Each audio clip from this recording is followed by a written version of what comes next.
हजरत मोहम्मद ने 9 साल की हजरत आयशा से शादी की। यही सुना है ना आपने? हाँ, आपने सिर्फ इतना ही सुना होगा क्योंकि आपको सिर्फ इतना ही बताया गया है। आपको यह नहीं बताया गया कि अगर आप उसी 9 साल में 3 साल और जोड़ देते हैं तो हो जाएंगे 12 साल। और 12 साल की उम्र में हजरत आयशा जंग में जाती थी। हाँ, आपने बिल्कुल सही सुना, हजरत आयशा 12 साल की उम्र में जंग पर जाती थी। जंग ए उहद में हजरत आयशा भी शामिल थी।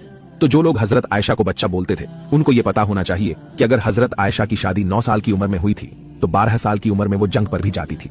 और हजरत आयशा की शादी जबरदस्ती नहीं कराई गई थी, बल्कि उनकी परमिशन से शादी हुई थी। वो बहुत खुश भी थी और हजरत आयशा के रिश्तेदार भी उन्हें बधाई देते थे और उनके माँ बाप भी बहुत खुश थे।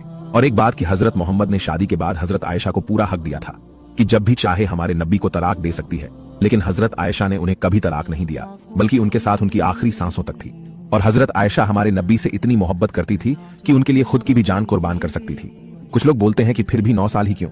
क्योंकि अल्लाह की तरफ से हुक्म था, क्योंकि अल्लाह जानते थे कि हजरत मोहम्मद सिर्फ 63 साल ही जिंदा रहेंगे और शादी के वक्त तो उनकी उम्र 53 हो ही चुकी थी। तो कुछ ही साल बचे थे और शादी का वही सही वक्त था।